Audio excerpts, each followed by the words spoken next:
Let me ask a broader question, because obviously we're trying to, as you said, raise the price on carbon emissions to make other things more competitive in part. Can we make this transition in a way that doesn't hurt consumers and energy-intensive industries? And if so, how long will it take? Well, again, I think that the marks that are being considered on Capitol Hill are trying to do a lot in the next 10 years, even more in the 10 years following that, ultimately trying to get real to a almost nearly a carbon-free energy system by 2050. And that's going to require the kinds of policies and investments that have been resisted during the last 8 years, and I think have been embraced by the new administration to try to have a renewable electricity standard. So we're building in more wind and solar across the country. The states that have done that have found it to be cost effective. The public supports it, and we see it's one of the few bright spots in the economy. Last year, the wind industry created 35,000 jobs. There aren't that many industries in 2008 who maybe can claim that. And I think that as we move forward, we've got to have common sense policies that push us towards these clean technologies. And I'll come back to it.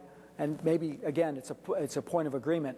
The easiest place to pick this up is on efficiency. Building efficiency, the way we light and heat our buildings. There's tremendous gains to be made there. There are jobs to be had there at the high end and the low end, in engineering down to going in and putting more insulation into buildings, putting new windows into buildings, putting more LEDs and compact fluorescent light bulbs into buildings. That's where the future is. We need to invent those business models. We need to finance them, and we need to get on with it. And that's the cost-effective way to get the job done. If you stand back from this a little bit, there are two technologies, at least that I see, that keep getting better. They keep getting cheaper and more effective, and they operate together. And I think together they're going to have a revolutionary change on electricity generation. They're energy storage, cost of storing electricity in batteries of different types, and photovoltaics or other solar systems. The reason they are interesting from the point of view of working together is that as the solar gets better, and the Defense Advanced Research Projects Agency and University of Delaware, a number of universities are coming up now in the laboratory with solar efficiencies that are double what is now on the market. That's a game-changing sort of change.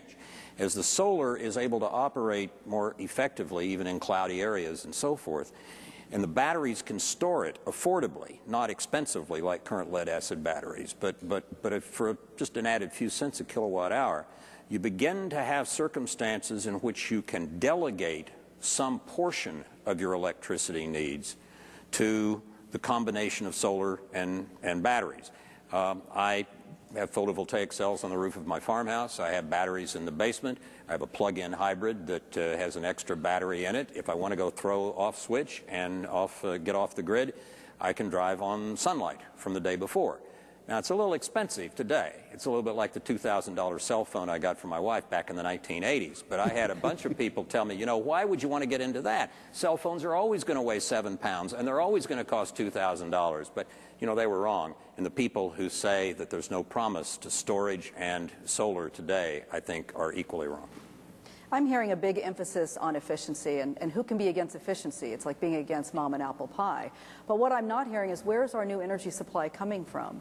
Solar power today, it's a very good technology, but it's between 33 and 60 cents a kilowatt hour. And how much is coal or nuclear? It's 10 or below. So if we are in the economy in which we find ourselves and we are going to recover, we need an affordable supply of energy to fuel that recovery. Where is it coming from? And so I think we need to be clear, all of these sources had a rightful place at the table, difference in scale and difference in cost. The other thing that I'd just like to say is I get very nervous when I hear that this is all going to be decided in this bill that's coming through now, on the Waxman bill, simply because what scares me is when Congress starts to pick the winners. If they will write this bill such that it is, we want clean energy, and let the market figure out which clean energy is what's going to work, then great, I'm for it. But as we saw when we went to alternate fuels and we decided that corn-based ethanol was the answer to everything, we had enormous problems. And for those of us who live on farms, it was sort of mindless not to have thought that if you're using the corn, if you're not putting the corn into the feedstock for your cattle and pigs, it's going to go somewhere else and you're going to have a problem feeding them. So it's one of those things where we need to be very careful that language is written to allow what I think we do best in this country, which is to have our private sector. The ingenuity of our private sector is second to none. They need to have regulations. They need to know we're serious about making improvement, but they need to have the flexibility to be able to figure out what's really going to work. And you're right. I mean, there's a real future for solar, but right now nobody's investing in it because it is so expensive. Look, the energy policy, particularly in the last 8 years, make no mistake, picked winners. The 5 big oil companies had $100 billion worth of profits. And the question is, are we going to move to clean, renewable technologies? Are we going to follow the example that happened in the telecommunications area, where we're going to allow innovation to take place, price the pollution that's being piped into the atmosphere, and let people discover, let people build new business models, let people provide those resources to provide better building efficiency, better efficiency on our automobile fleets. You know, we can do this if we want to, but it's going to take some choices and it's going to take some policy decisions. And I think, again, that's what it's all about. And that's why I think that